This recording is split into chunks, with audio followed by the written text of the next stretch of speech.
बिस्मिल्लाहिर्रहमानिर्रहीम। अस्सलामुअलैकुम। उम्मीद करती हूँ सब अपने ईमान के साथ खैरियत से होंगे। आज हम किड्स के लिए बहुत ही ज़बरदस्त मिक्स वेजिटेबल का केक लेकर आए हैं। उसकी रेसिपी है कि बहुत ही मज़े का बनता है। आप अपने बच्चों के लिए ज़रूर ये वाली रेसिपी ट्राई करें।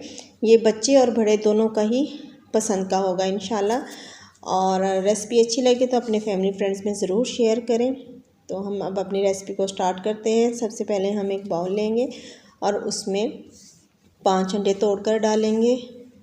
अंडे डालने के बाद उसमें 1 टेबलस्पून कुटी हुई लाल मिर्च का डालेंगे और 1 टीस्पून नमक का ऐड करेंगे और 1/4 टीस्पून ज़ीरा और 1/4 टीस्पून कलवंजी और 3 टेबलस्पून मैदे के ऐड करेंगे। और फिर हम इसको अच्छी तरह से ब्लेंड करेंगे कि मैदे की जो गुठलियाँ हैं वो बिल्कुल ख़त्म हो जाएं।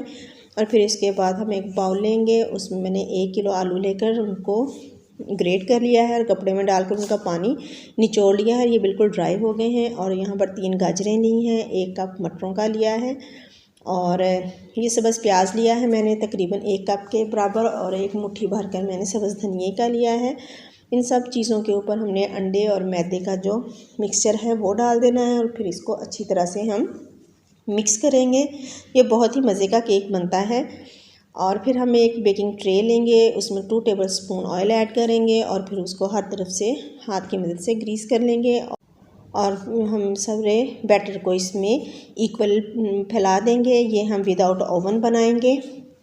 यहाँ पर मैंने एक पतीला लिया है, उसमें मैंने स्टीमर वाला जो स्टैंड है वो रख दिया है और इसको हम हाई फ्लेम पर 5 मिनट के लिए प्री हीट कर लेंगे। यहाँ पर पतीला जो है वो प्री हीट हो चुका हुआ है। अब हम इसमें बेकिंग ट्रे जो है जिसमें हमने अपनी वेजिटेबल सेट की हैं वो अच्छी तरह सेट कर देंगे और आधे घंटे के लिए हम लो फ्लेम पर इसको कुक करेंगे। देखिए माशाल्लाह आधे घंटे के बाद हमारा केक बनकर तैयार है। और उसके ऊपर फिर हम ग्रेट की हुई मोज़रेला चीज़ ऐड करेंगे और फिर ढक्कन लगाकर हम इसको 5 मिनट के लिए रख देंगे। यहाँ पर 5 मिनट हो चुके हैं और चीज़ भी मेल्ट हो चुकी है। अब हम एक स्टिक लेंगे और उसको 1-2 जगह पर हम डीपली एंटर करेंगे और देखेंगे कि अगर तो बैटर लग के आता है तो अभी कच्चा है, लेकिन बैटर नहीं लगा, स्टिक बिल्कुल साफ़ निकली है और ये हमारा केक बनकर तैयार है। इसको हम ठंडा करेंगे और छुरी की मदद से साइडों से अलग करेंगे और स्पैचुले की मदद से हम इसको एक प्लेट में रख लेंगे। और ये बहुत ही मज़े का बना है। आई होप कि आपको ये रेसिपी पसंद आई होगी, जिस तरह आप मुझे पहले अप्रिशिएट करते हैं मेरी रेसिपीज़ पे। तो इंशाल्लाह उम्मीद करती हूँ कि आपको ये भी बहुत अच्छी लगेगी। यहाँ पर 1 अंडा लिया है बॉईल किया हुआ, उसको ग्रेट कर लिया है, वो सेंटर में रखेंगे और फिर 1 टमाटर का फूल बनाकर उसको रखेंगे और फिर हम टोमेटो केचप ऊपर ऐड करेंगे और फिर हम गर्मा गर्म सर्व करेंगे। कमेंट बॉक्स में अपनी ओपिनियन देना ना भूलिएगा और हमेशा की तरह मुझे अपनी दुआ में याद रखें। जज़ाकल्लाहु खैरन कसीरा।